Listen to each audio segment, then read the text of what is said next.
one man saying that is fine. If that's your opinion and you're not in it, that's fine. But there is an entire market of millions and millions of people that agree that it is a store of value. So, you can think one thing, but there's also a market, and markets tend to become efficient over time.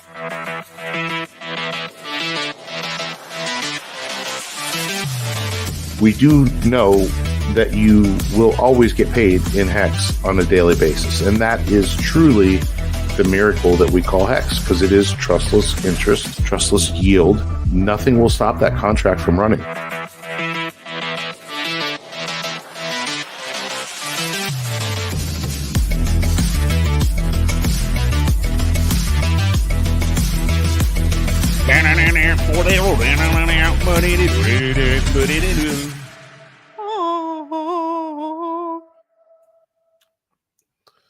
Hey everybody, welcome into the Creed of Crypto live stream. How you doing? I'm one half of your host. I'm Broke Boi Crypto. I have here with me, as always, a little bit of a sneezy, but he's still here, Crypto Ewok. So welcome in, everybody. We have a lot of people already joining us here in the chat. We got DJ Moonboy, as always, Patrick's Astro and stuff. We got Bitfinesse here as well. People pouring into the chat. Smash the like on your way in. We appreciate all you guys being here to help us support Real DeFi, PulseChain, HEX, eHEX, pHEX. We're going to talk about the hexes tonight and a whole lot more. As you can see on the thumbnail, we're talking about are people choosing PulseChain or are they choosing HEX right now? And we'll get into a little bit more specifically of what we really do mean by that. But obviously, it's been a very eventful last couple of days with a tweet from Richard Hart on Sunday that people are certainly reacting to. That's one fact we can all agree on anyway, that people are reacting to it regarding HEX on Ethereum and regular HEX on PulseChain. So we'll talk about that and a whole lot more. Bitcoin continues to scream up. It's over 70K, new all-time highs over the last couple of days. A lot of great stuff going on. So yeah, hit us up. We got a poll question there for you as well. We want to get a sentiment check on this, not a sentiment, but kind of just how you guys go about checking your portfolio. And that's just, how often do you check your portfolio? Quite simply, once a week, once a day, 2 to 4 times a day, or 5, the true degens, 5+ times a day. We're interested to get, so far 5 times a day is, oh no, it's second actually, once a day is leading the pack right now. So we'll continue to monitor that. And I'm sure we'll get thoughts from you guys in the chat, and we'll hit you up on that and share how often we check ours as well. But Ewok, I know you're a little under the weather. How you feeling tonight about how you feeling, and then how you feeling about the markets and everything as well? Oh, I'm feeling all right. A little stuffy, a little cloudy. So if I can't remember what I was about to say, bear with me tonight. But we'll get through it. And markets are looking good. Bitcoin still looking really strong. Haven't seen anything negative about it.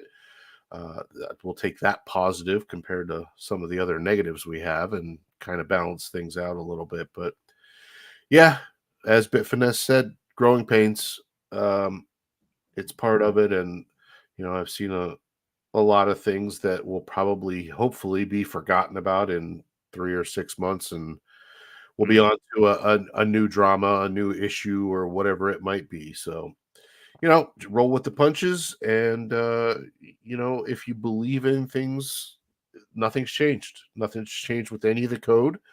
It all still works very well. It's just a little bit of sentiment right now. And yeah, we'll get through it, man.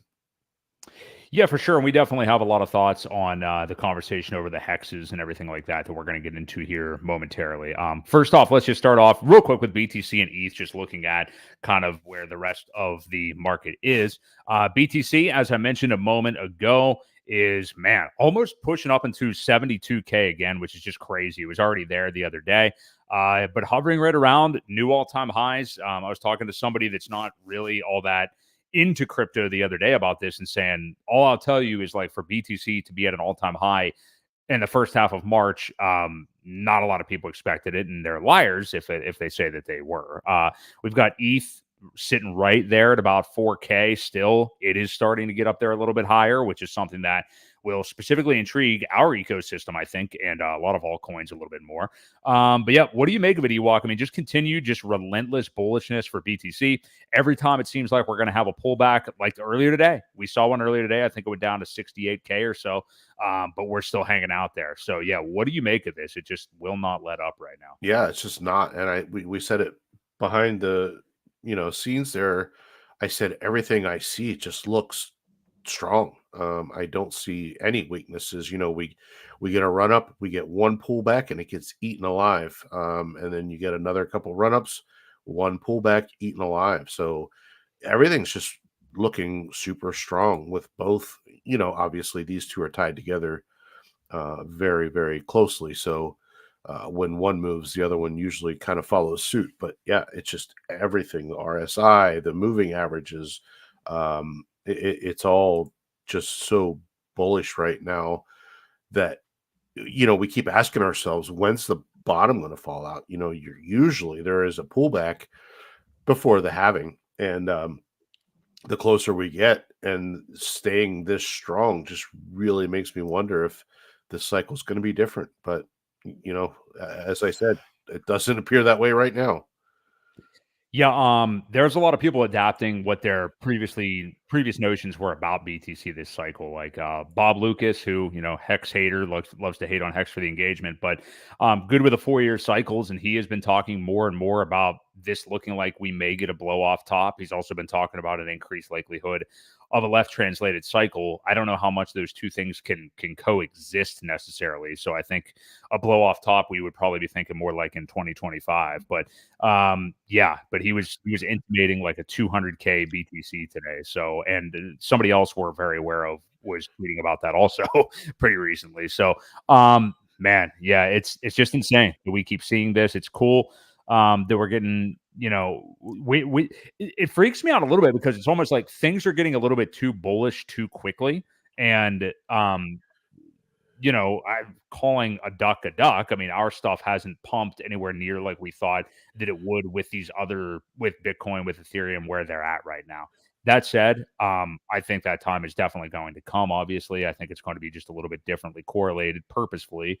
And we'll see. What we're really looking for a lot of altcoins is for Ethereum to really catch up to BTC on a pullback that will really drag up the altcoins. And that I think is going to happen here. So Yeah, I agree. I think, history says anything. We've always been kind of decorrelated, and we run after everything else kind of happens. So, will history repeat itself? It's kind of looking like it, because we're just not doing a whole lot of anything besides bouncing around sideways. But, again, it's just a matter of sentiment. When does the money shift out of the Bitcoin and Ethereum in order to get over to our ecosystem? It's kind of hard to say. Yeah, it is hard to say, but it's going to come, I believe. Obviously, we all do. That's why we're here. So we'll keep on fighting a good fight and see where we're at with the market here. So looking at our ecosystem, if you want to turn the page over to that, Ewok, it's so funny, like when these stories develop, and obviously everybody's talking about, eHEX, is eHEX dead? What did he mean by this? Things happen and in crypto at breakneck speed. And it's like you completely forget something that just went on right before that, because I have here in my notes talking about the prices, because we started making these last week, that we had a big pump in this ecosystem going into the weekend. I forgot about that already, literally. And that PulseX primarily pumped by a big wallet that had some affiliation with the Sacrifice wallets. And it actually went up to SAC rate. So we saw PulseX on a wick anyway. I mean, it was pumping hardcore, I believe, last Thursday night, because I remember DMing with you, maybe Friday. But PulseX just absolutely killed it. Got a hard reject right there at SAC rate, which is the 3 zeros and a 1, and came back down, which was pretty interesting. I'll just shout out all the prices real quick. I forgot to do that first. But yeah, we have Pulse right now at 3 zeros, 1 7. We're actually on a little wee bit of a pump right now as we get on stream, which is not usual for newcomers. So we have that going on. PulseX right now sits at about 15% below SAC rate. So still very healthy, running harder than like everything. every single time we get a pump. Incentive token, Jesus Christ, almost $9 right now, which is just nuts. And a story we're going to get to here in a moment, but the combined hexes, which nobody wants to quote anymore, are at like 2.3 cents. That's right. It's lower than it's been in quite some time. So money has left HEX entirely, not just eHEX to go to HEX. Money has left HEX to go into the other portions of this ecosystem right now. So, but we do have HEX, the HEX, at 1.8 cents right now, and eHEX has rallied off the low anyway, which I figured would happen by now. I do not think it's going to go lower than it has this bear market, but we'll get to that in a moment. But it's at about just under half a penny, basically. So, anyway, so that's where we are with everything. But yeah, which chart did you have up? I'm sorry for backtracking there. I did have the PulseX pulled up because Okay. you were talking about that pump that was on the 8th, whatever day that was, 4 days ago. Yeah. I think it was Friday, wasn't it? Yeah, Thursday or Friday, I knew. Yeah. Yeah, it was Friday. But it was insane. It was like every time I checked. Now, if you wanted to ask me how many times I checked my portfolio that day, it was pretty odd. But I was mainly looking at PulseX just flying up there and just relentlessly every time. I remember you and me were DMing and just refreshing and like, Jesus, look at this thing. And it gets rejected at the SAC rate. So couple questions here. What do you make of the chart right now? Looks pretty goddamn good to me. But also, what do you make of this wallet that had an association with one of the sacrifice wallets? Just injecting into PulseX right now instead of anything else. Yeah, what do you make of all that? Well, I think it's gonna kind of take turns injecting just to maybe get some ratios where that entity thinks maybe they should be. I don't know that there's a favorite. I wouldn't say that because we've seen it happen with incentive too, right? I think the last round was with incentive. So all the money got injected there and it just pulls everything else with it. So, just because the money's coming into one thing doesn't mean the other ones aren't going to rise. Everything's so tied together by liquidity bonding that it really doesn't matter. I think this recent one though to PulseX was possibly to expedite some weekends, knowing that there would probably be a lot of selling at that sacrifice level of 0.0001. And sure enough, that's exactly what happened. And we haven't seen anything since. So, that entity, while it wants the price to be up there, it doesn't want to be exit liquidity either, right? It doesn't make a whole lot of sense to spend millions of dollars just so people can get out. So, you have to do that in a very strategic yet subtle way. I mean, obviously it wasn't very subtle. I mean, it was pretty hard. It was pretty noticeable. Right. It was a hard injection. It was a real hard injection. Yeah. It was. And very quick too. I mean, it didn't last long, but I think the goal of that was to possibly get out some hands that needed to be rinsed and kind of see what happens after that. Does the community kind of rally behind it and start buying? It didn't look like it. It just kind of looked like it fizzled. So, there's a lot to be said for that as well. People just are kind of waiting.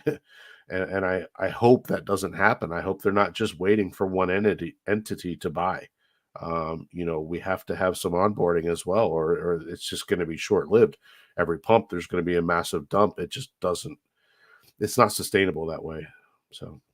Well, it's not going to happen that way. And I mean, it's one of those chicken and the egg things that we've talked about before, where it's like, yeah, people want an entity to prove itself to get into the market, but also, green candles bring people to the market. So yeah, it's kind of one of those chicken and the egg things. But luckily, like you just said, I mean, we didn't really see a massive sell-off after this at all yet. I mean, PulseX has still held up pretty damn strongly. It was on Saturday that it dipped below that 8 number there anyway for just a tad. But I mean, it's been up over here again for a while. So yeah, you got a DJ Moon Boy.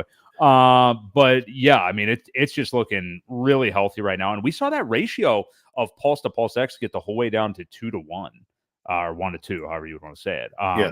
which is just nuts. I mean, it's, this is something that's oscillated between 2 and 3. I was gonna say 4, but that was more so like back at launch time. We haven't seen Early that. days. Yeah. Yeah. We've basically been between like 2.4 to 3 or so for quite a while. So, Yeah. and we, you can monitor that. We monitor it, I think, even more doing the yield farming on the 2 tokens, because you want to kind of know that. But yeah, this is the most that PulseX has run up on a Pulse in quite some time. So I think that's probably due for I think that's about the top probably. I can't imagine, people have talked about like PulseX hitting parity with it. I can't foresee that. I think this is probably more the top of its range in terms of ratios, but it is cool to see PulseX pumping so hard. And God, I mean, when things really start to rip, I mean, we've all talked about it.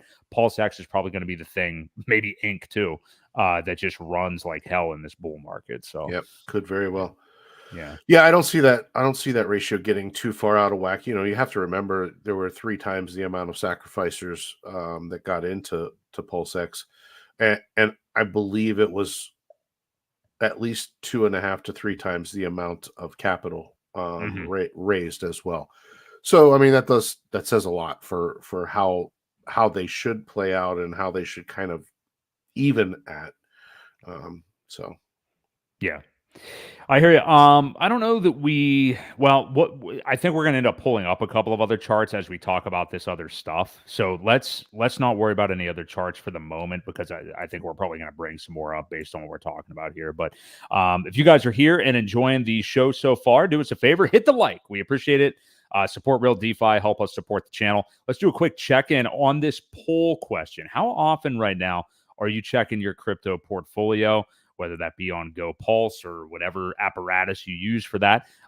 We've got the laggard is 2. Maybe I should have made one less option on here, but 2 to 4 times a day is last, actually, at 4%. Once a week, almost dead last at 12%. I didn't think that would be a popular one. Once a day, 38%, and 5+ times a day, 46%, the overwhelming majority. Let's give our answers now, Ewok. I mean, where this is an interesting one from you, because you've been around a couple of cycles and are a little bit more dead inside about all this. So yeah, where are you on this chart? I've got no feelings left. Right. I don't need the dopamine hit. Although that will change. Right now, I don't see the need. Right, I don't see anything crazy happening. I check it probably once or twice a day, and twice is probably high. I'll look at the portfolio sometimes around lunchtime or whatever, just to kind of get a feel. But other than that, I can kind of gauge it on what I'm seeing on Twitter or X. How many people are texting me about, did you see this or did you see that? You know what I mean? Yeah. If when that happens, I do check usually. But otherwise, I'm not like refreshing it just to see what's going on. So how about you? I definitely am in the 5 times a day category or more. And it's not, I would qualify this because you hear that and it's like, oh man, you don't have a healthy relationship with it. It's, driven by anxiety or whatever. That's not really why or when I'm checking it. I'm not usually in an anxious place or anything. I'll give you maybe 10% of it. It could be anxiety or something like that. But for me, a lot of it's like just informing myself also, because I also know pretty much for a fact that I have more different tokens than you do, in terms of like the different stuff that I hold, just the variety. Right. And I'm kind of informing Bitcoins. Exactly. I'm kind of informing myself on like, okay, I want to see like portfolio percentages, which I have said this so many times. Nobody can get an answer for me. You try to tell me that Hex Scout does it. They don't. I just want a pie chart portfolio. And a lot of these sites do really well with all their other stuff, but a pie chart portfolio that has a percentage of each holding in the pie chart, not my balance in the pie chart, but just a percentage, so I can track the percentages better. So I just like that. We don't really have one of them yet, but I get it. I'm a DJ shitcoiner right now, so it's So I have to ask you, if you had a percentage, what would you do with it? Like, would you hopefully you wouldn't like feel the need to rebalance all the time, would you? No. I just, you know what? I don't need to answer to you. That's what I have to say. It's just a question, I just buddy. it Don't just get makes me so feel good. defensive. It just makes me feel good inside. It makes me feel warm and fuzzy. I don't need it that bad. No, it's mainly it's all just mainly informing myself. I just like to know where I'm at with everything. No, I'm not gonna like be making like, oh, okay, it's off by 2%. I got to do a rotation. I would never do that. I just like to inform myself on where I am. Like, say, I have like the shitcoin section of my portfolio. I would like to just be able to kind of easily calculate to myself what percentage is my shitcoin portion or something like gotcha. that. That's all. I mean, That's I can fair do that enough now. answer. Just a couple other steps. That's all. So Fair enough. Fair enough. I Yeah. wanted to make sure you wouldn't like, because when things go up, I get it. When you have one thing that kind of gets away, if you have a shit coin that happens to take off, sometimes taking a little off the top isn't a bad idea, right? You're never going Right. to lose money by taking profits. Right. Now, if you take profits too early, you could lose more than what you could have had, but you're not going to lose money, right?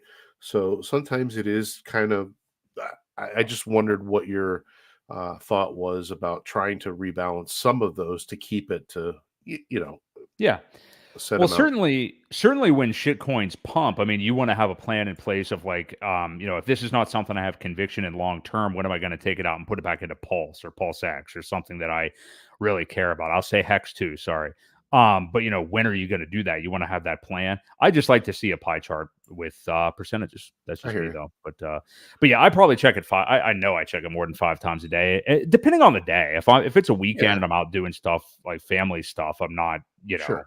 I'm not looking at it. But You're not looking for that um, dopamine. no, I'm not shooting up that day. So, but yeah, it's just one of those things. So hopefully you guys that are answering 5 times a day, it's not necessarily out of anxiety. I mean, hey, it's fun, and I think most people that are here in this chat are, have a somewhat healthy relationship with the market. So, yeah, we got an RH new tweet about Hex and eHEX I'm going to get to in a moment because we're turning the page to that topic right now. Nothing groundbreaking, but I'm going to get to it here in a moment. So let's start tackling this subject. So Sunday is when it all came down, when the Lord spoketh unto us, and he said this. So we'll just go and talk about, and this is something I do want to do, is actually read what the tweet says. Okay, because I think that's what a lot of people aren't doing, or or at least not like interpreting it very well. It's not like it's almost like you read a headline in today's society and like you get the whole story right from that headline, and that's we've got like paragraphs here, so why not actually read them? So, did you want me to send that to you to get it on the screen? I can do that if you want, just so people actually have a visual aid of the tweet. I just sent it to you if you want to pull it up. Are you there? You're muted. Oh, you're getting it. Okay. Yeah, I was getting it. Sorry. All right. So we'll take a look at this RH tweet from Sunday. So this is what he said about Hex. So Hex is much better than eHEX, the Hex on Ethereum. Why? Gas fees. Now, right there, he said Hex is much better than eHEX. Okay. That's what he said. He didn't say eHEX is dead. Abandon eHEX. Why are you holding eHEX? Emergency end stake, you idiot. Didn't say any of that stuff. He says, why? Gas fees, liquidity, slippage, common sense. Yeah. I think we all already knew all of these things. Why would you pay $1,000 to end a stake instead of pennies? Why would you want crappier order execution, buying into a thinner order book with more slippage, getting less for your money? And the same applies if you sold. How are you saving people from gas fees if they have to end stake on 2 chains instead of 1? Every start stake, end stake, or swap on the Ethereum chain robs users of money because of the abusively expensive gas fees. And the real bull run hasn't even started. He's definitely right about that, and we're all seeing that a lot right now. He says, imagine how high the gas fees on ETH might get. That money would have went to Hex network participants instead of ETH validators. What if all new buyers chose Hex instead of eHEX? What if all new buyers choose Hex instead of splitting their energy? I've told you all this before, but likely some of you don't listen so well, so I'm telling you again, Hex is the Hex on PulseChain. The only part that sucks about saying this is that, well, I told you that you should be very careful about selling one chain for the other, because if you choose wrong, the market will punish you. Probably some people chose wrong. PulseChain was invented to make the world a better place, and it is. So, that last thing that he said, I think is probably the most valuable one. And that's something I'll just say right now, because a lot of like investors in this ecosystem are going after a lot of like Hexagon OGs, or really people of all kind. If you talk about PulseChain or Hex at all, they're going after you right now. You and I steadfastly, since PulseChain has launched, anytime somebody that was like, hey, like I'm thinking about getting into this ecosystem, what do I do? And it's like, well, all we can do is share what we will do. And what we do is own everything. And we have said that from the beginning. I initially DCA'd. I wanted to balance everything out. Obviously, when PulseChain launched, you don't end up having as much Pulse or PulseX as you may like as compared to the Hex that you've been holding for a while that you got copied. So for me, it was just buying everything equally, including the two hexes split down the middle, because it's exactly what Richard said. I did not want to be caught off guard anywhere. That's why for you and me, both Ewok, neither one of us were like shitting our pants because of this tweet or any news or anything like that. But anyway, I've talked enough. So yeah, what do you make of this tweet and looking at it with nuance instead of what I think most people are doing? And what do you make of what Richard said here? Well, I think he may have missed this whole saga. Like, how many months ago was it? When it happened, I kind of wish he would have come out and said it then. I'm not a fan of the waiting, like wait and let them figure it out kind of thing. Obviously, PulseChain is cheaper. ETH is expensive. I read somewhere the other day that just the Hex contract alone has spent upwards of $53 million in fees and stakes, just interacting with the contract itself. Someone else had speculated that there was probably another 100 million in swaps, which we can't really tell. You can't, I don't know that you could single them out. You may be able to, it would take a lot of work. But somebody speculated that, about another 100 million in swaps and sends and different things like that. So you're looking at about $150 million that could have been funneled into PulseChain. So I get it. I understand. The problem for me is for new people, Ethereum is still, while it's more expensive, it's easier to get to. And you want to confuse the hell out of somebody and try and get them on PulseChain. Somebody that's never done any of this stuff before. I think Ethereum is definitely like an introduction type thing. PulseChain's a little bit more advanced. And I don't know that, once they're over there, it's fine. It's very similar. You don't have to change your MetaMask settings unless you're bridging over. But yeah, it's just tough. And I think that's kind of where a lot of people started. So I get what he's saying. I completely get it. But none of his instructions, you're right, said sell your coins. You should do everything. Although you can tell by the market's reaction that they did. Yeah, right. Yeah. And now it's like, what do I do? Do I join the crowd? Should I jump on? Should I at least bridge my eHEX over to PulseChain so that it's over there? Not a bad idea. At least you get it over there. It's not going to hurt anything having eHEX if it's liquid on PulseChain. So sure, bridge it over, at least if you want to send it and play around with some things. It's cheaper. There's also a trading pair that you can trade eHEX for pHEX and, see how things play out. That way you're over there and you're not worried about the Ethereum fees. That's an option. So yeah, there were no real, I don't say clear instructions to do anything. But I think it's more like, okay, guys, new money comes in, need it to focus over here. It's cheaper. But here's the thing, code still hasn't changed. Hex code hasn't changed. The T-shares are still king. I don't care what anybody says.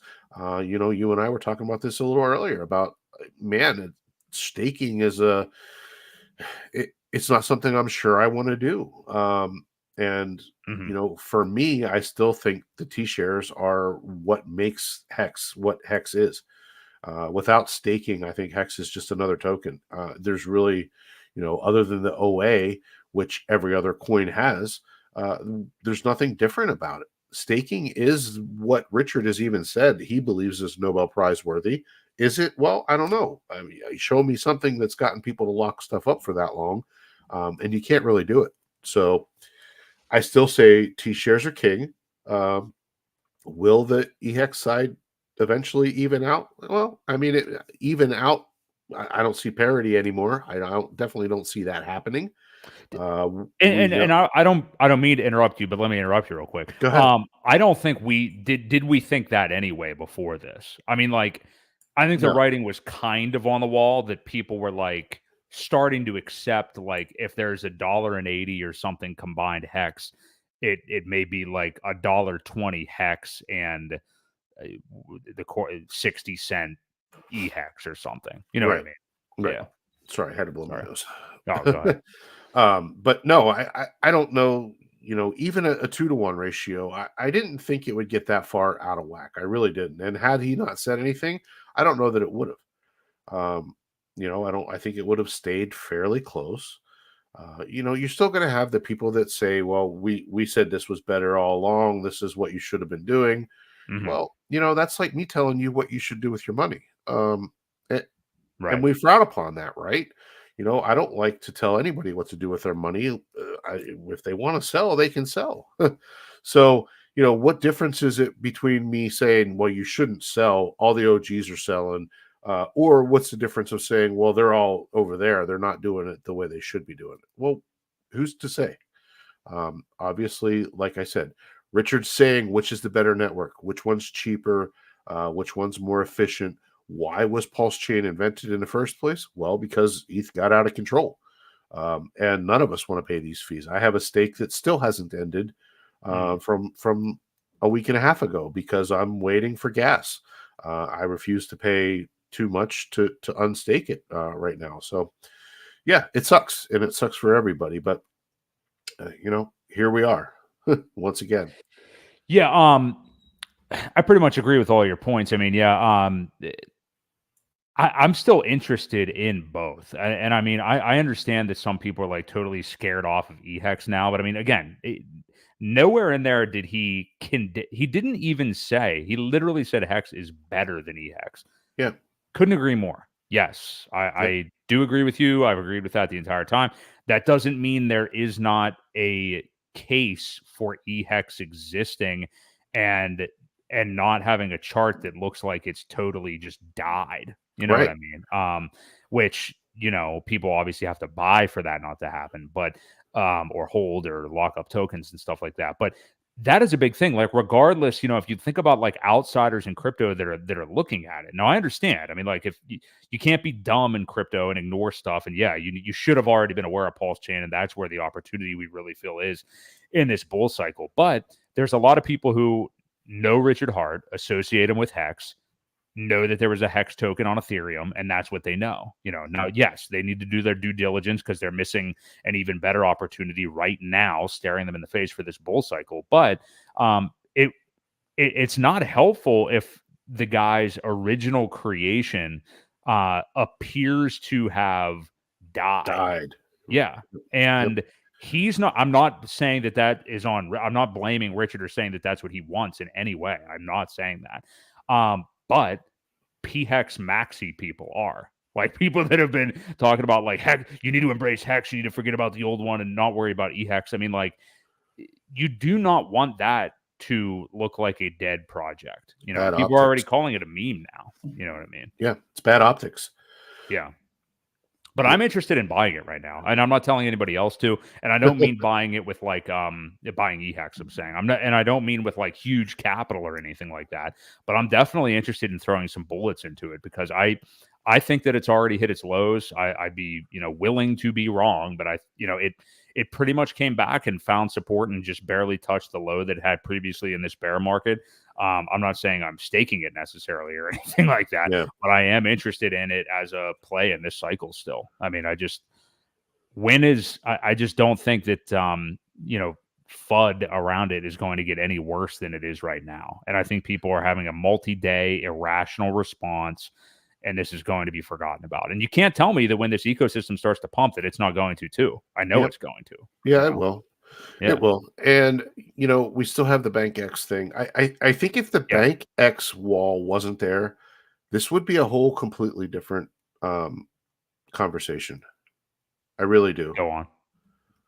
I just think that if it wasn't there, um, we wouldn't be worried so much um, about this big bag that's dumping on our heads.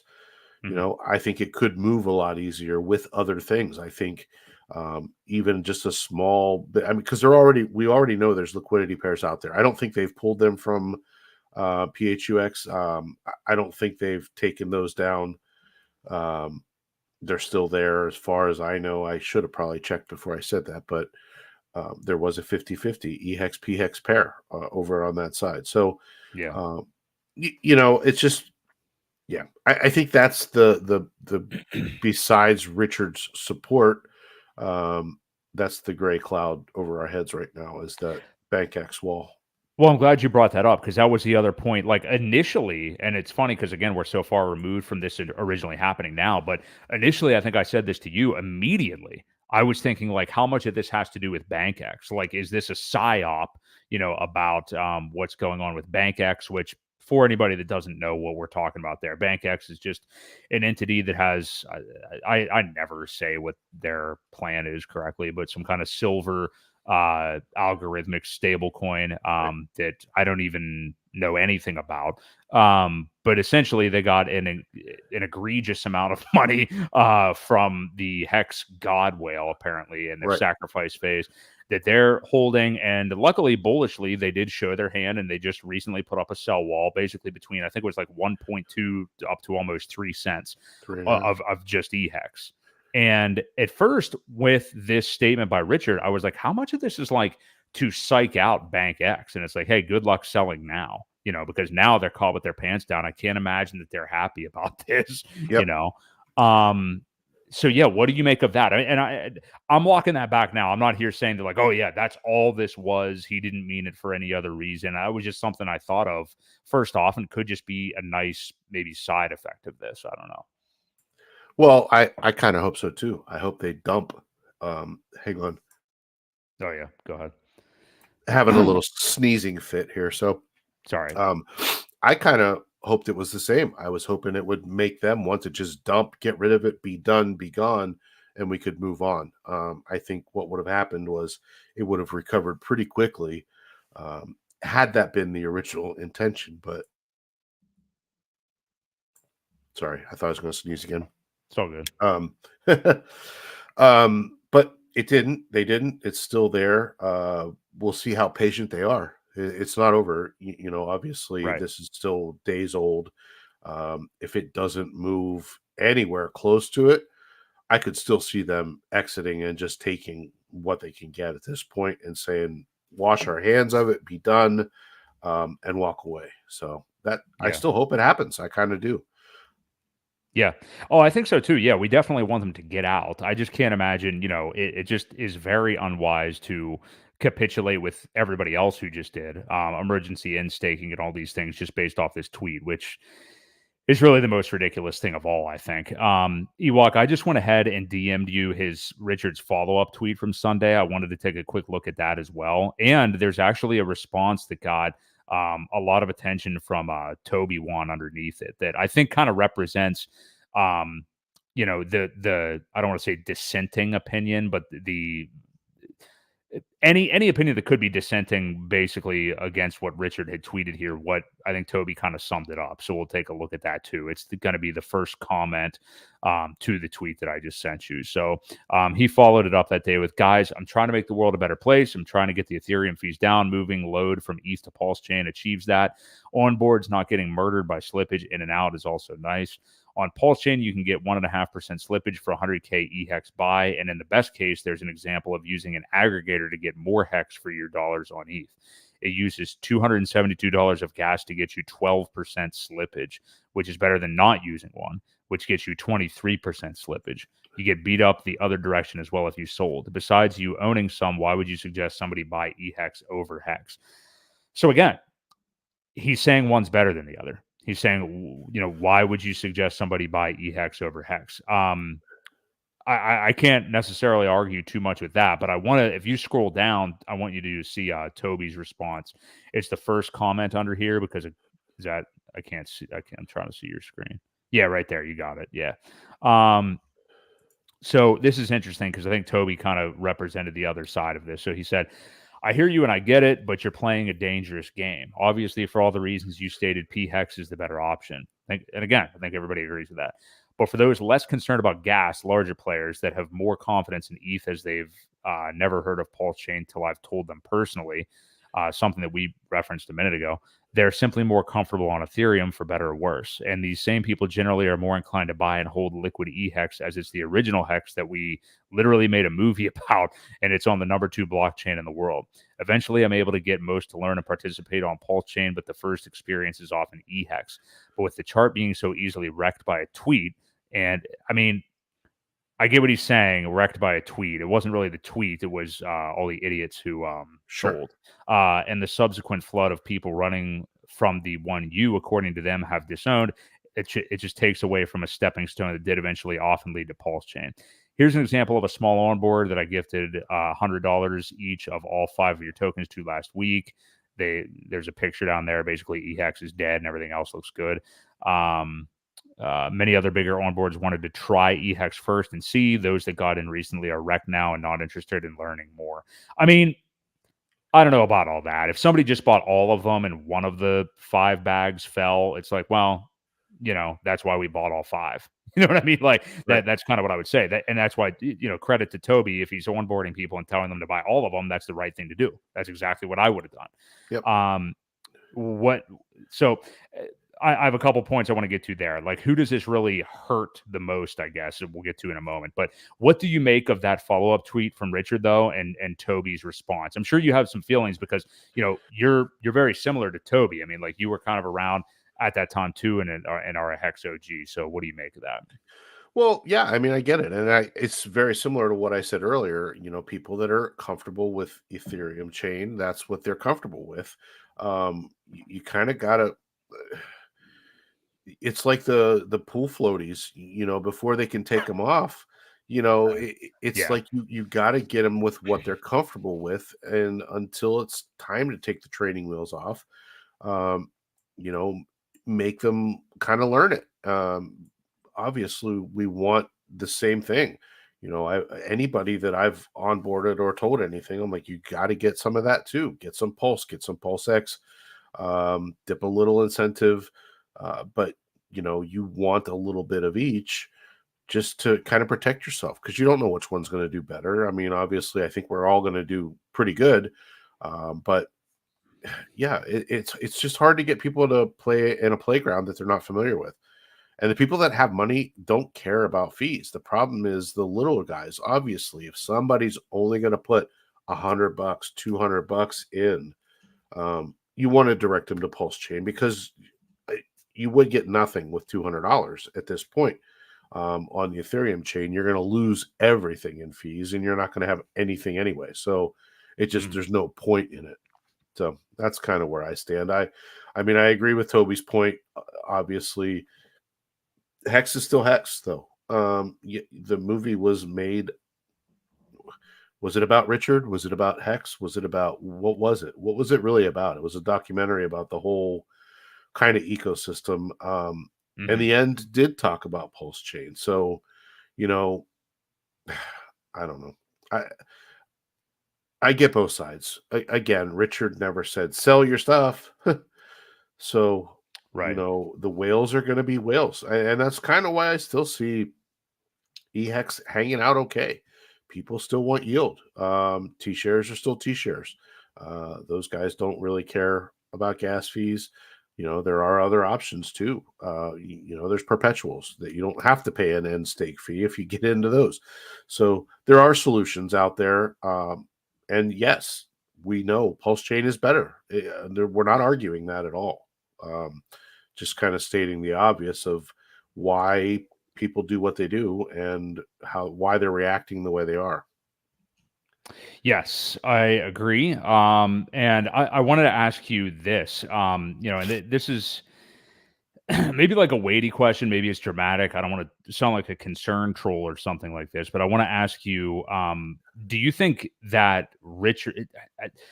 I have a hard time like blaming Richard for this. I blame the people who can't read and just react. That's really who I blame. So maybe this is a dumb question to begin with, but I wrote it down. So what the hell?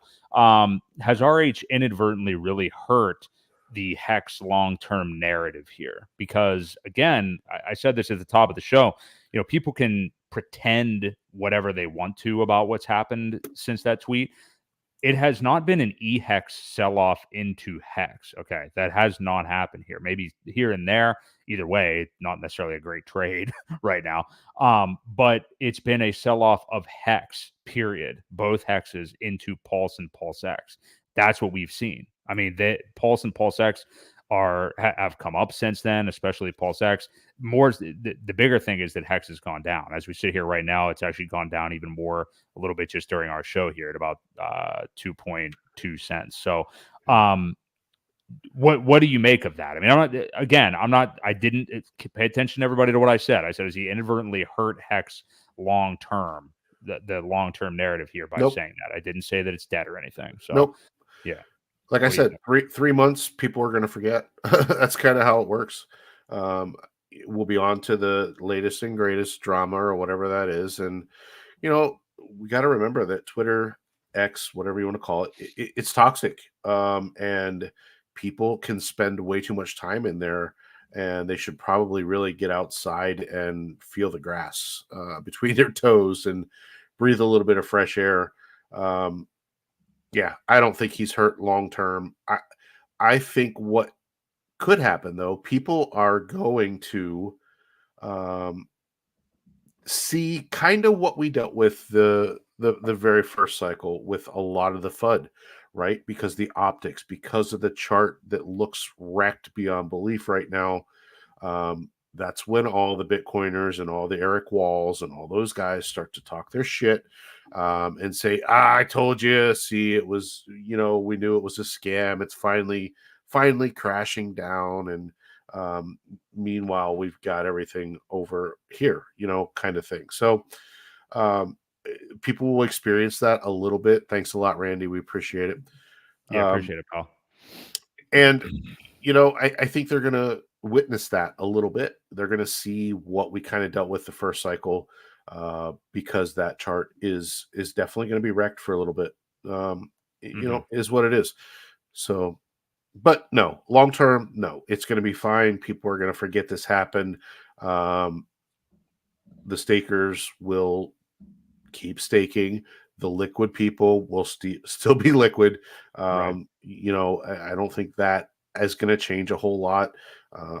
For me, I am a fan of staking. Not everybody is, but I prefer to delay gratification a little bit. I do keep a little bit liquid, but maybe the timing for eHEX shouldn't be to have stakes end at the top of the cycle. Maybe you want it to end when it's a bear market, so that you're paying not so bad fees, right? That's what I thought you were saying. Yeah. So that you can have it liquid whenever it happens to go back up. So time it so that you're in a bear market maybe the next time, instead of timing it at the top when the fees are just god awful. So maybe a new strategy for some people. I think what is really evident here, like just you saying that, is there is no right answer. I mean, and that is something that's true in all modes of investing. There is no like, this is superior to this because X. You can point at a couple of charts, one looks better than the other, whatever, okay. But for that individual to be like, my dad's not gonna stake HEX. You know what I mean? Right. Like, it's not gonna happen.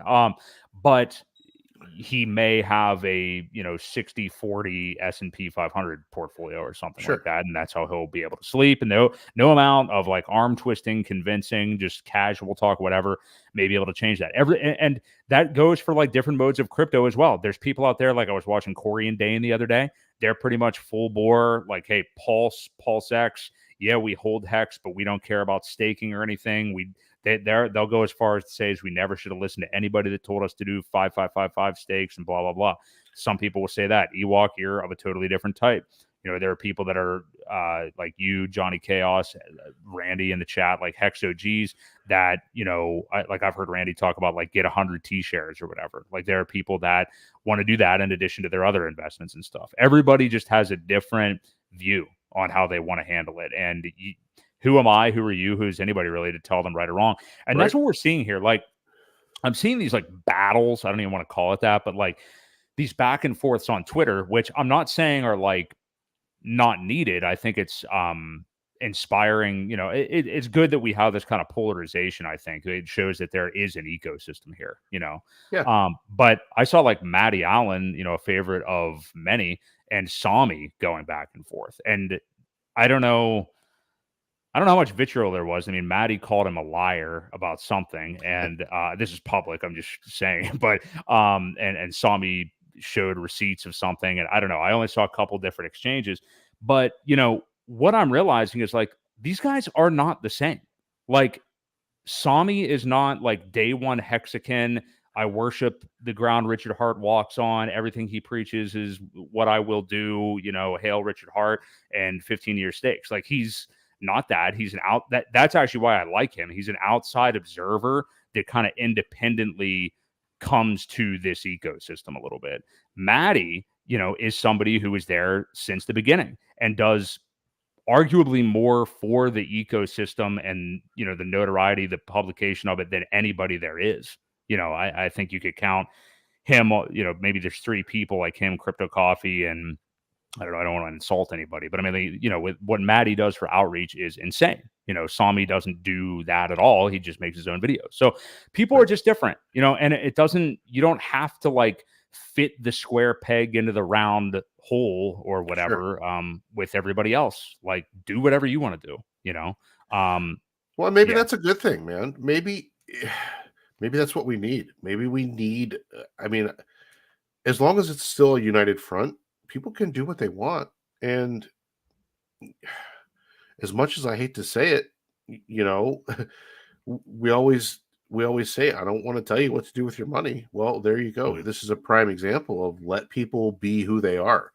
And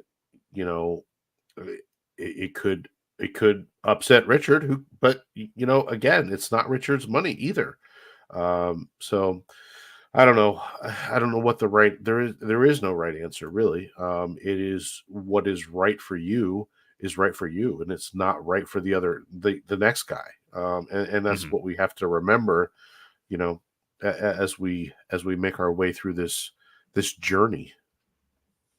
I agree. Yeah. So there's always going to be like people fighting and hate out there or whatever. And again, I mean, while it's not like it does kind of stress me out, like it's weird, like you start to feel yourself kind of getting into it as you're reading through it and stuff.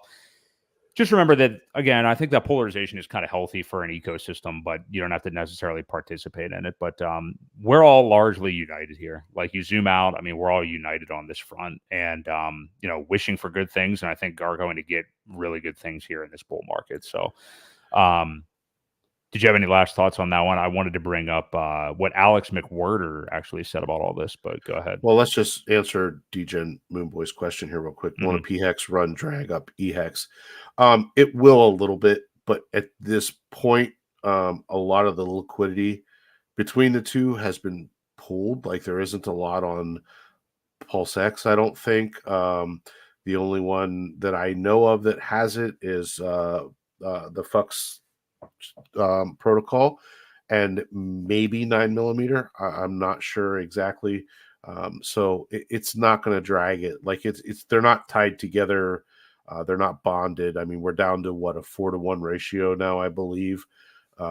Maybe even a little bit more than that. So I don't think it will. Plus, there are different cell walls, like the BankX cell wall, which is going to kind of hinder that from going up. It's got to eat through that first. So until they're out, if they were completely out, and I think it would probably pull it a little bit more. But for right now, it's not going to move it a whole lot step. Yeah, good call.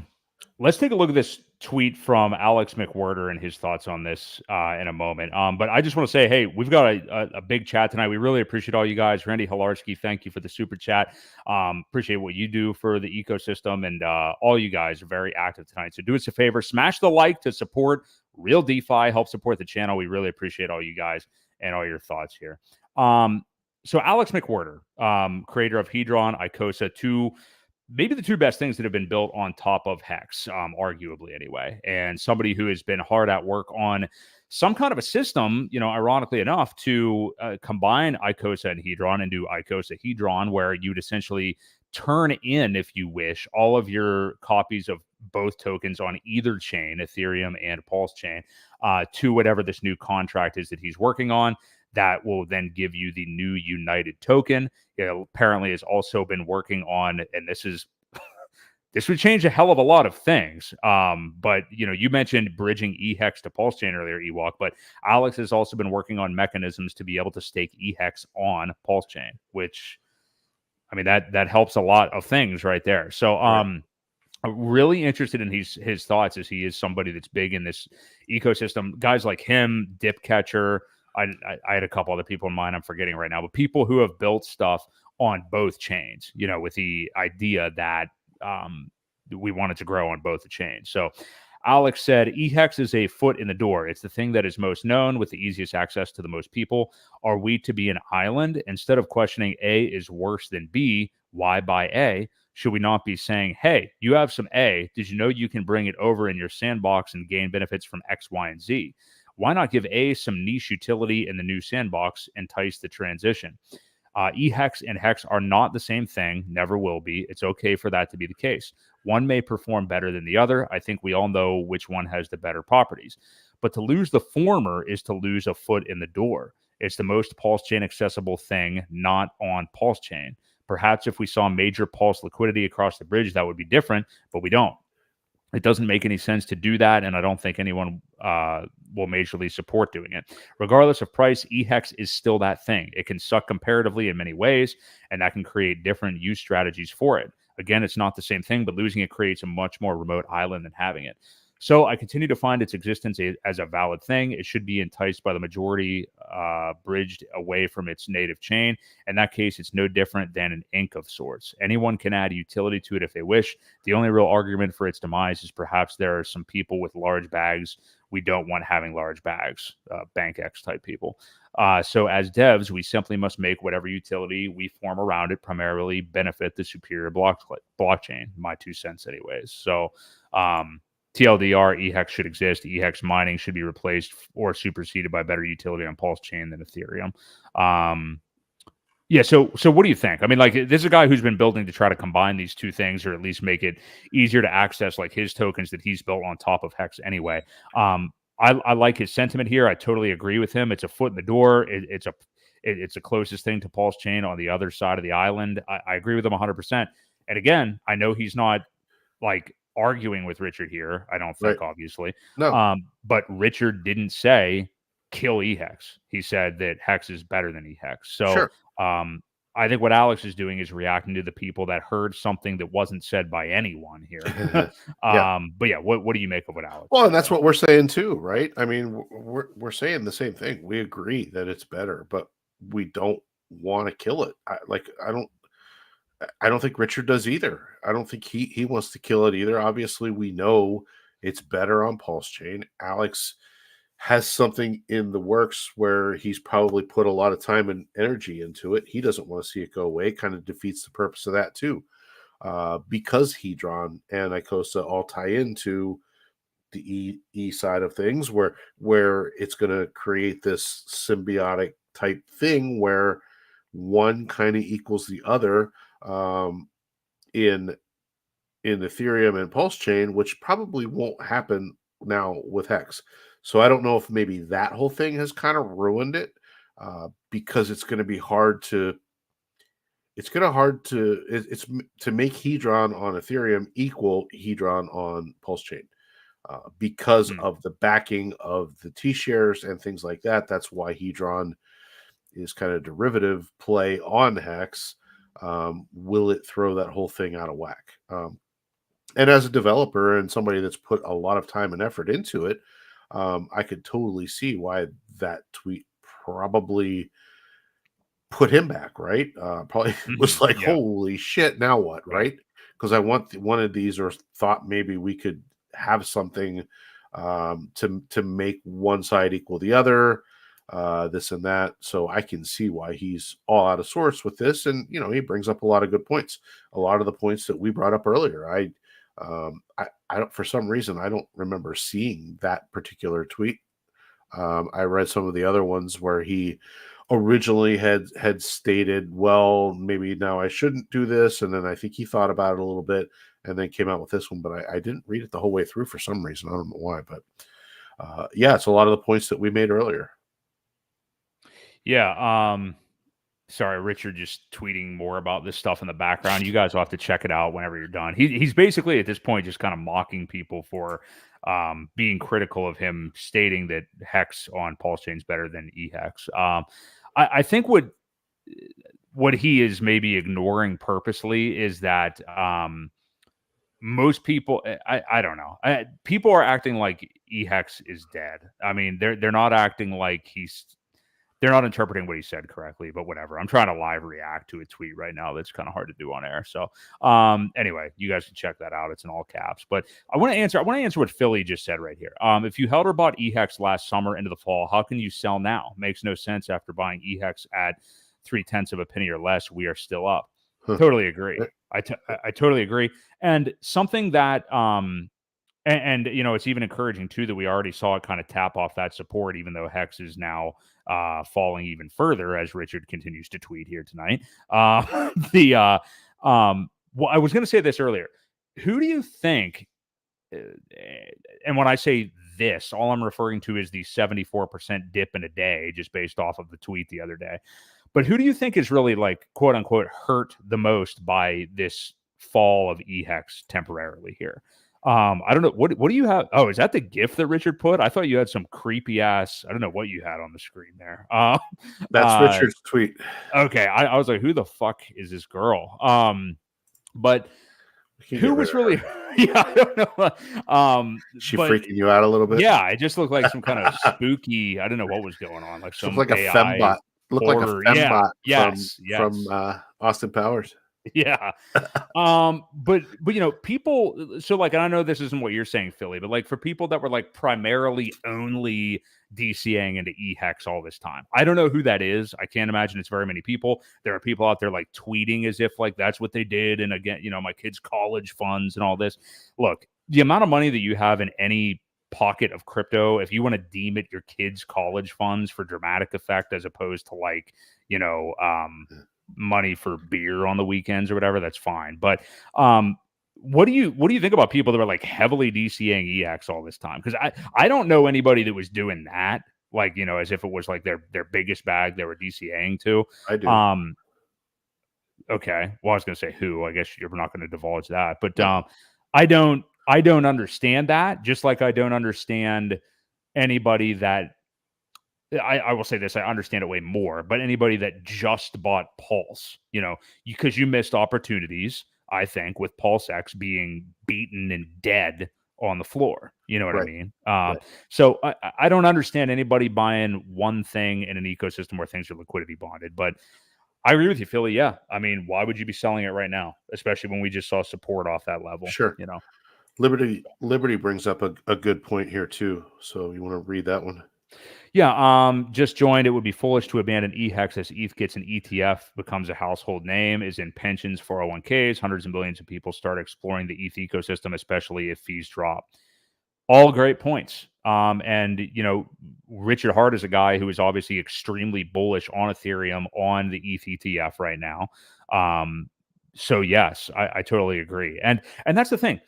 And I know you're not saying this, Liberty or Death, but like, Richard didn't say to abandon eHEX. That's what I know I keep coming back to this point, but people read what they wanted to read and are reacting to. I don't know if it's like a thing just to create drama on Twitter or whatever, because we see this kind of thing in politics a lot too, but they read what they wanted to read and are taking it and running with it and just creating a narrative that wasn't real. I understand the chart looks like shit in the last couple of days or whatever. But again, like Ewok has said, 3 months down the road, you know, I don't think people will be thinking of this very much. No, You know, I don't. And wall to wall, we're not walking anything back. We're not. Again, we're not telling you everything you just said is true. eHEX has a higher APY, easier on ramp. I already said that. I said it earlier. I said the code is still the code. I haven't changed my mind on that. The fees suck, but that other than that, that's why Richard's saying the fees have made it unusable on Ethereum. Everything you said though is correct, and I'm not taking any of that back. So it just makes it very difficult to continue to tell people that when the chart looks like it did after what happened a couple of days ago. Wall to wall is somebody who likes to come in and purposely just stir things up. I know, But but I still like to address it. I don't want anybody to feel left out. Plus, I literally have said on this stream tonight that I would buy eHEX right now. So Right. I don't even understand what that means. But yeah, it's I think it's an opportunity right now for sure. So, did you want to go ahead and look at whatever Richard just tweeted here? I know we're kind of all over the place right now, but sure. I just pulled it up though. Here, you want to see her again? Oh yeah. I got it on my own screen. Yeah, he's just mocking people. Richard, you must let Ethereum make another 100 million on Hexagon's backs. You must not tell them about real hex on PulseChain. They must pay $400 for swaps on ETH because I think it would make me more money. Silence, Richard. Do what is wrong for the community, but right for me, Rich. It's funny. It's just kind of shtick, I think, at this point. But anyway, yeah, people are just acting like he called it dead, and that's not what he's done. I don't know. So, again, they're selling it more right now. They're selling both hexes right now, not just eHEX. I'm looking at it right now. Both are being sold off right now. What it is. So, anyway, yeah, people are getting out. I think that they see a little dissent, and maybe are worried that a tweet from a founder can have that type of effect. And I think it scared a few people. I think that has a lot to do with it too. Not saying they won't come back, not saying they won't get back into Hex, but they might have just kind of rotated into Pulse. And that is what we're seeing. So, I get that part of it too. I get all sides of it. We're usually pretty well-rounded here. I think our conversations are usually not one-sided at all. I think I think you kind of usually go one way or the other, but I'm pretty diplomatic, I think. I don't think so. Go ahead. I was like, you're fucking with me, aren't you? Yeah. All right.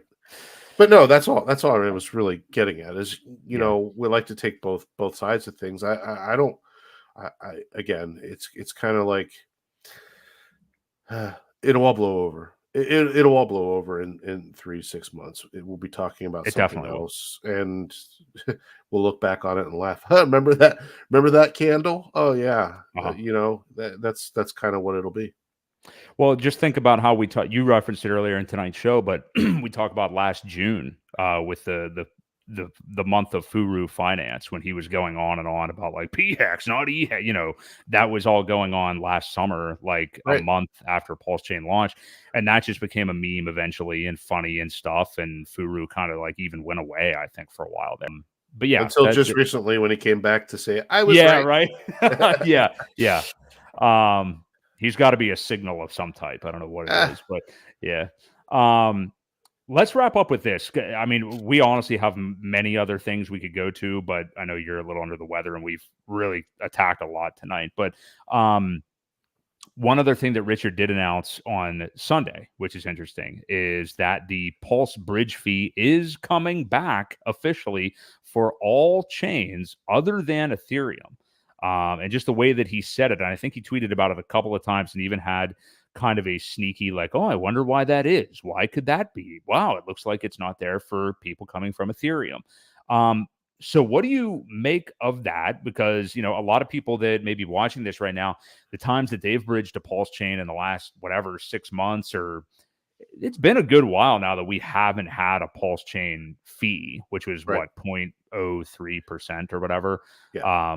And again, we're not talking about gas fees from Ethereum bridging to PulseChain. We're talking about a fee. Most bridges have a nominal fee of some type, and the official PulseChain bridge on PulseChain.com has not had one coming from ETH for a while now. That's going to remain that way. But what do you make of this? Why is he not implementing a fee for bridging from ETH, but he is if you're coming from Arbitrum, BNB, whatever else it may be? Well, I just think he's trying to save people. He's just as mad about the Ethereum fees as the rest of us.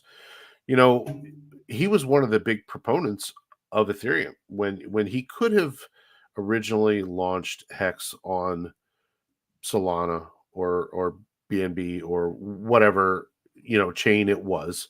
He was definitely a proponent of Ethereum. Then whenever they switched, there was a upgrade that was done where the S load fees pretty much quadrupled. At least it was like 3.5 to 4 times as much. You could almost tell at that point is when Richard said, well, enough's enough. And I think that's whenever the PulseChain kind of idea started to come about. He originally had said, if fees get too bad, we can fork it and do our own thing. It's the same reason why there were copies made. It's the same reason why the code is the same. He's trying to bring traffic to PulseChain from Ethereum to help lessen the fees so that everybody can kind of do their own thing without getting, pillaged for when you look at the amount, the $150 million that is speculated in fees. I looked at one point, there was a website you could put your address in and it would tell you how much you spent in fees. Oh yeah. And I know at one point I was over 50 grand myself. Yeah. It's crazy. Like, yes, the price of Hex was up enough to justify it at that point. But it's crazy to think that you spend that much money on just fees. You got nothing in return other than a transaction. It's crazy, especially when you look back and you see Vitalik's thing saying, and what did he say? Over 5 cents was ridiculous. I believe was one of his original statements.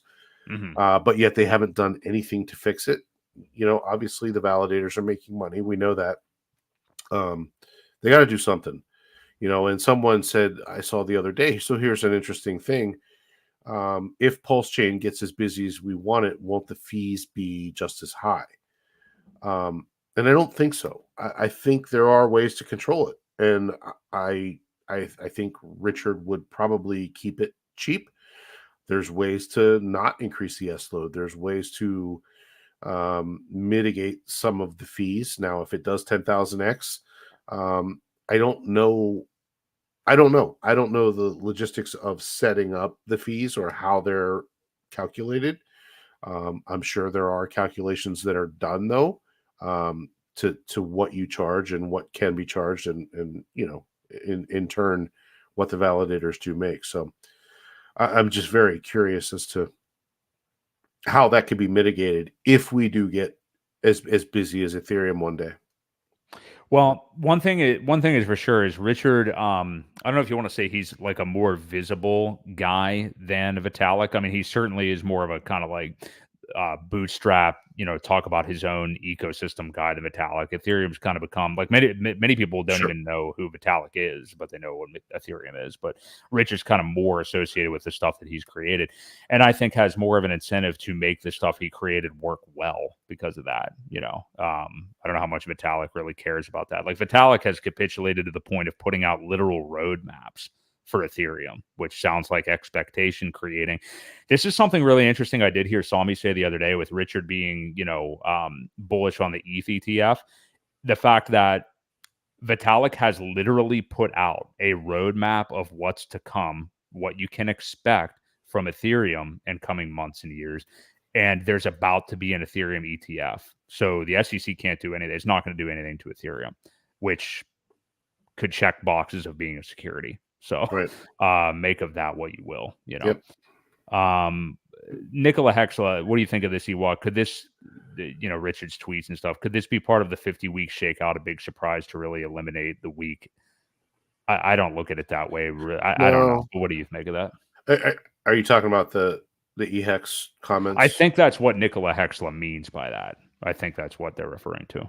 I don't think so. We talked about that too. We did say, well, I wonder if this is a ploy to make Bank Hmm. X guys capitulate, but I Right. don't think so. I mean, we all know why PulseChain was created. It was to eliminate fees, right? To get people over there to say, here, come over here on this playground, eliminate those fees over there, and come over here where it's pennies. So I don't think so. I think you'll see more of like the PulseX run up that you saw as more of a surprise type thing to eliminate people.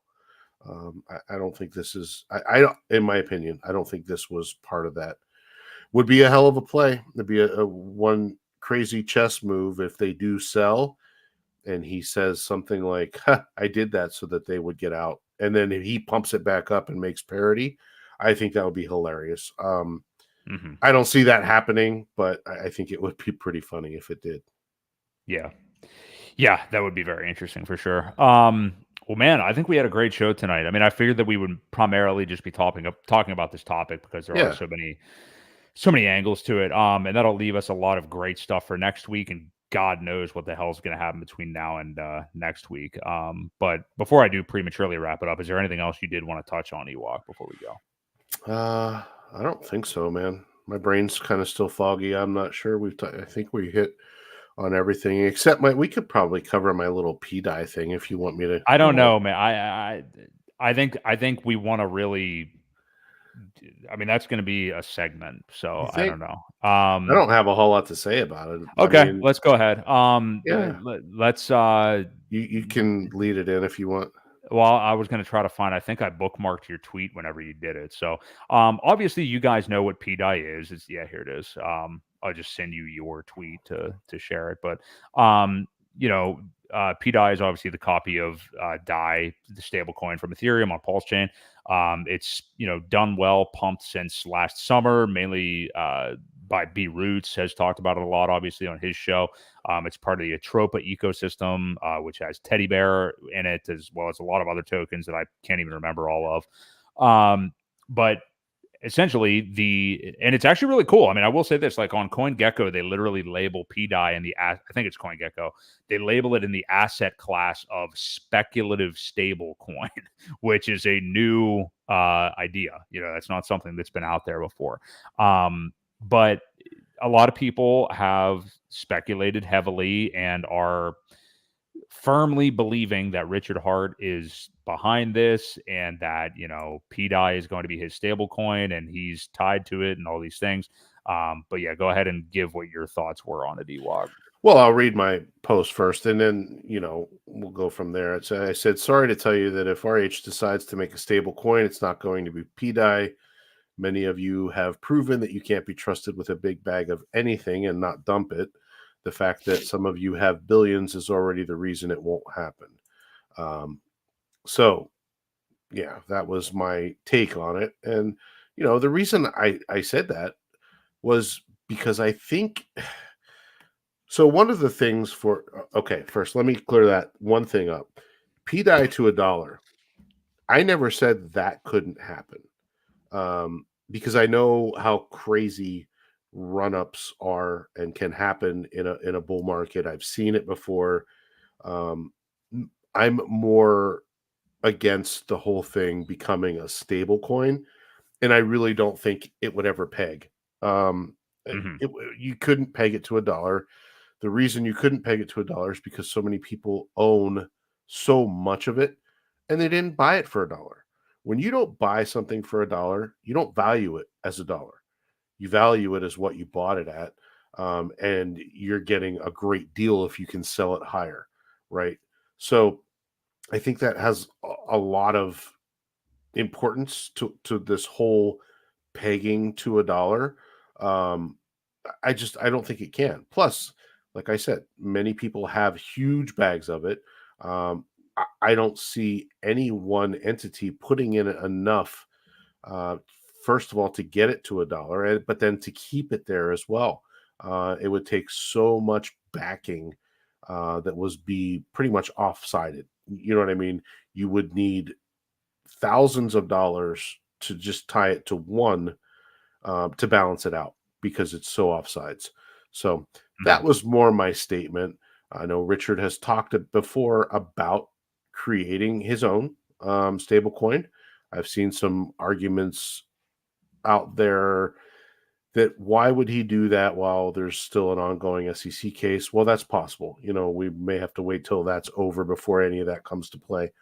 Um, but my original point was that while the whole thing is an interesting narrative and this and that, and I know people have big bags of it, and that's why they talk about it. That's why we talk about anything, right? We all talk about things that we own. So I just, I just don't feel that this can ever peg to a dollar. And I think that people that say that it's just a narrative, and they're crazy for thinking that another one that I heard was that the um, OA addresses are tied to it. I have honestly never seen proof of that. I know originally when the um, Fixer bot was deployed, it did touch that contract because it was brought over, and that's what set the ratios and things like that.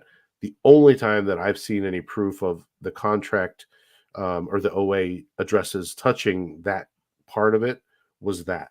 So Mhm. if somebody has proof, I'm not going to go digging. So I mean, but if somebody has proof and wants So to you're going to send, make these wild claims saying that these pDAI yeah, people are incorrect, and you're not going to do any digging. That's what you're well, going to if say to me here tonight. they probably have it bookmarked somewhere. If they can send it to me to prove otherwise that it wasn't the Fixer bot, Which I nobody did do. I mean, I don't think anybody did that on your tweet. I did see no, people that said, they claim it, uh, but they yeah, they didn't show any proof of it. And yeah, they said the SAC wallets are linked to the Atropa contract.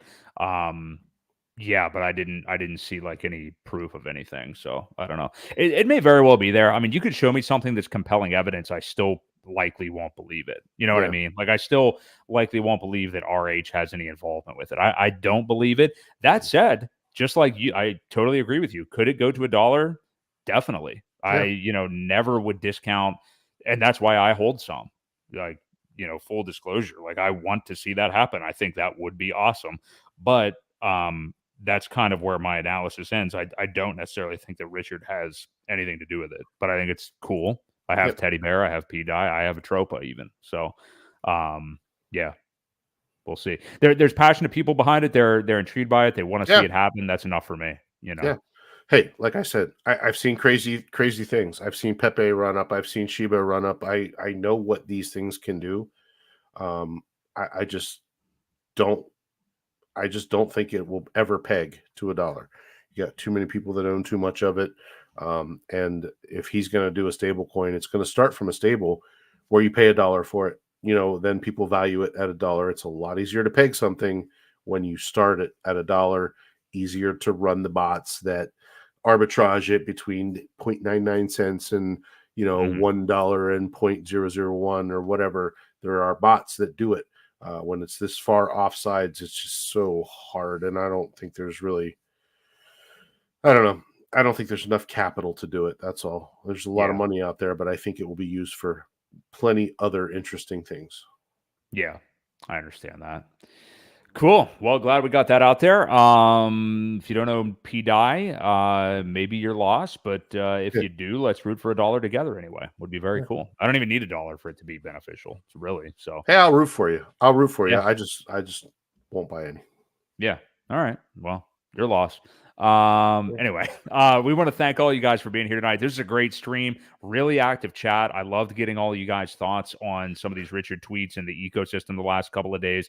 I thought, most of the comments we got, it's funny, like Twitter, whatever you want to call it, has people with mass psychosis on it, like tweeting about this shit all day.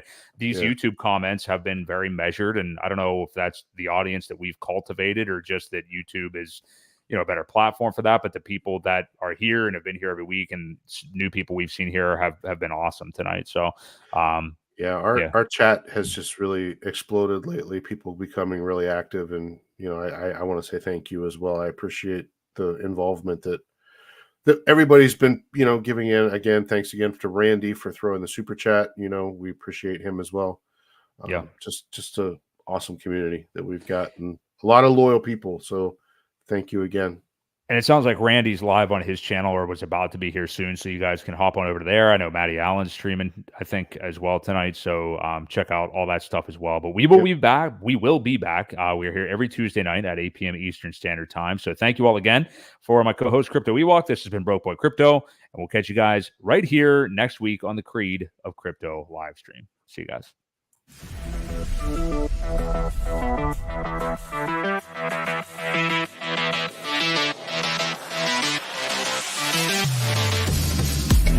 What